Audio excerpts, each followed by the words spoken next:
Welcome to Kids Club. My name is Logan, and today on Cooks and Books, we are going to be making Pippi Longstocking pancakes. So if you haven't read the Pippi Longstocking books before, I'd recommend it. They're really fun. They're written by an author named Astrid Lindgren quite some time ago. And in, I believe, the first book, Pippi meets two new friends and decides to make them pancakes. So her method is a little bit different than ours. She likes to throw the eggs in and crack them and then pick all the shells out. We're gonna make ours a little cleaner than that. But her pancakes were Swedish pancakes because the author was Swedish and so was Pippi. So those are gonna be in between the really thin crepes and then kind of the thicker pancakes that you are used to seeing here. They should be really good, however, and I'm excited to share this recipe with you. So let's get started. All right, so the recipe I chose is by Kate Young. She has a website called The Little Library Cafe, which has all sorts of cool recipes from books. She also is an author and has a cookbook out, which you can find in our library if you're interested in doing more of these. So for this recipe, we're gonna need a little bit of equipment. We will need a mixing bowl, of course. Doesn't have to be this big, but some kind of mixing bowl. We'll need a whisk. This will be important for the eggs specifically.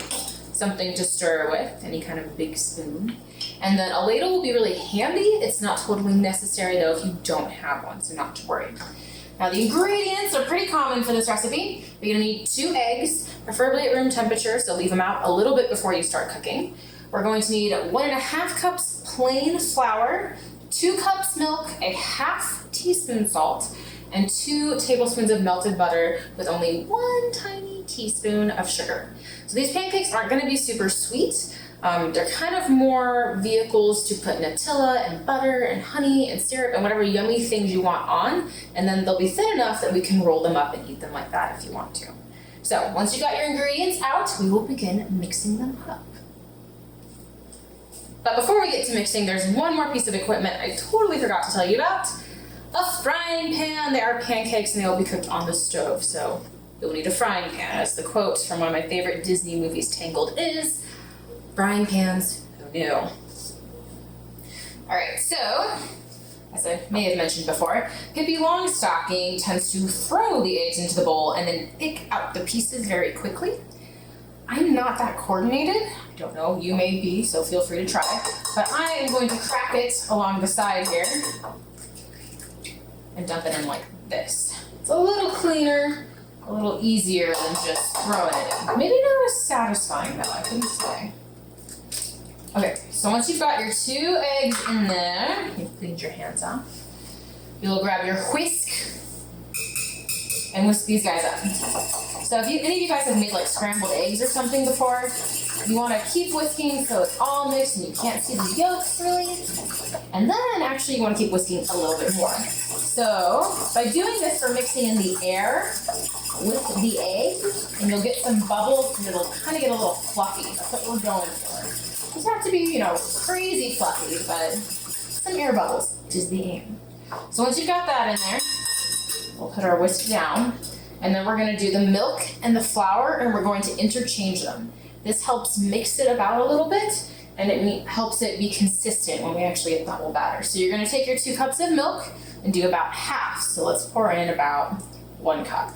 And this doesn't have to be perfect, it's more kind of a guesstimating thing. So once you have the milk in there, we'll take our big spoon, mix it up a little bit with the eggs, and then we'll do half of our 1.5 cups of flour. And again, this doesn't have to be perfect. We just want about half. Okay, once you've got that in there, we will stir it up. Don't go too fast or the flour gets everywhere. I've learned that lesson many a time.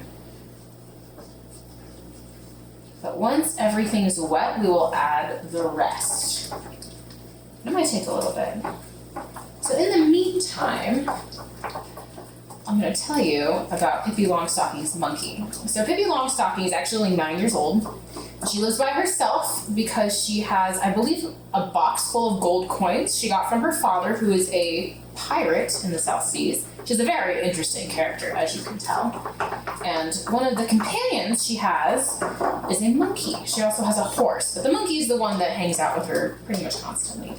And now I did try and find a monkey for this, but would you believe it? They aren't at the grocery store. Bizarre, I know.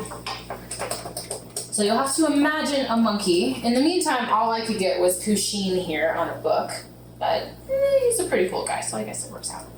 Okay, so once your batter kind of looks like batter, we will add in the rest of the milk and then the rest of the flour.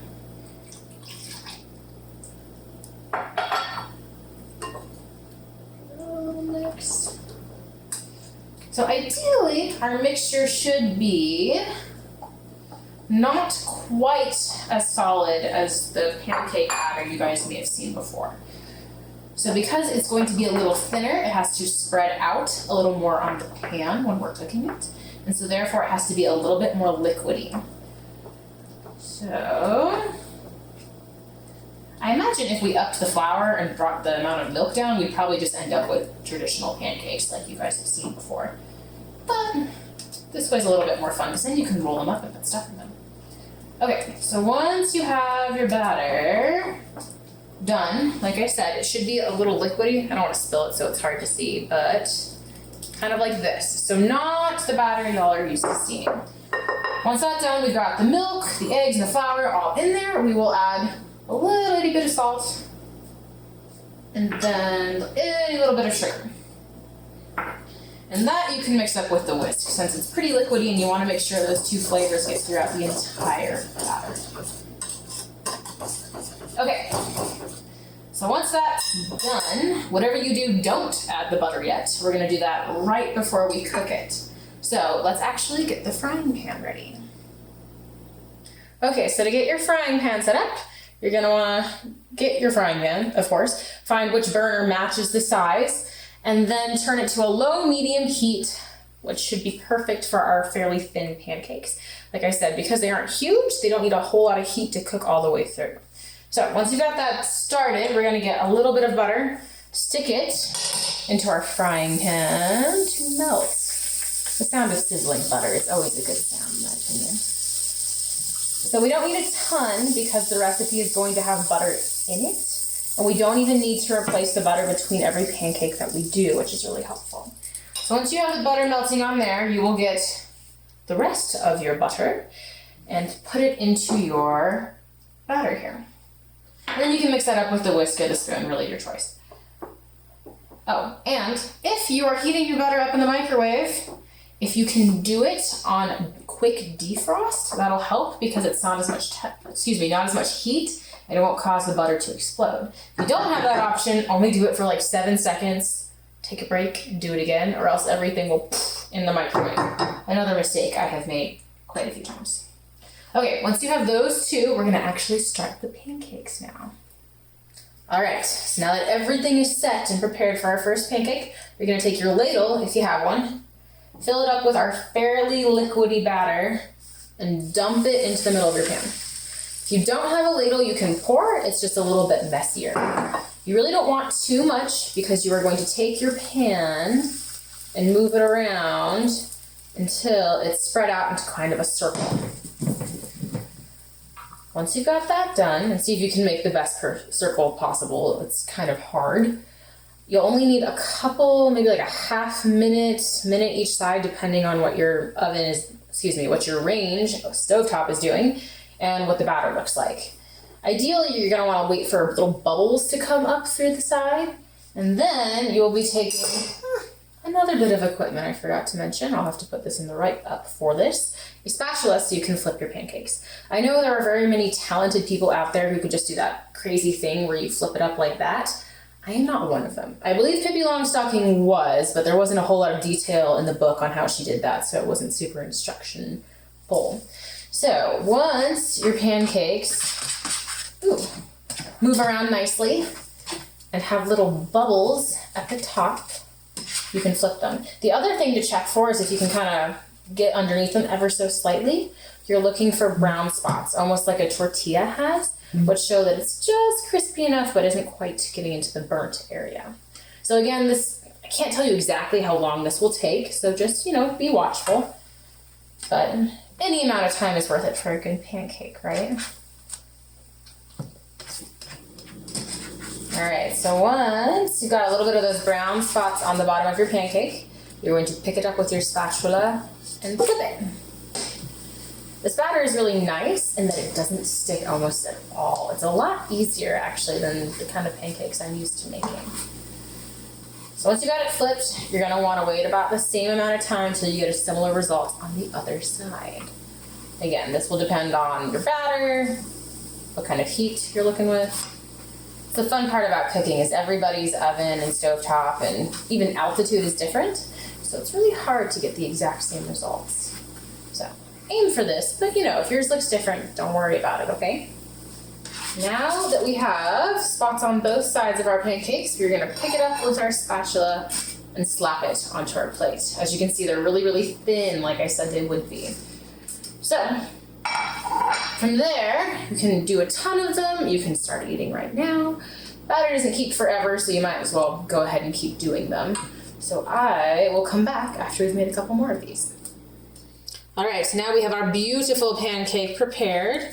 Some spots on some sides at least. We are going to add some ingredients. So I happen to have cookie butter, which is absolutely terrible for you. So if you want something a little healthier, feel free to put some fresh fruit in here. Some strawberries would be really nice. But I am deciding on something sweet today. So you want to slather this up in there. Get some of the spread across our pancake. And then kind of like a burrito, or I don't know, some other, maybe like a fruit roll-up or something. You are going to roll it up like so. And then I'm gonna add some syrup on top because I think syrup is delicious, much like Buddy the Elf. I'm a huge fan of syrup. And that is our beautiful pancake. Of course, you can do it any way you want, add any ingredients you want, but that's one possibility. All right, so this is the moment of truth. We'll see how this pancake turned out. It looks pretty good. It smells pretty good. I mean, it's got syrup all over it, so we know it can't be terrible, but it's super fluffy too. All that whisking we did with the eggs really paid off. All right, now we have completed our Pippi Longstocking pancakes. I hope you guys find some interesting things to put on them, some interesting syrups, maybe some fruit, maybe not vegetables. They're kind of more of a fruit dish, I would say. But thank you for joining me today, and I hope to see you all next time.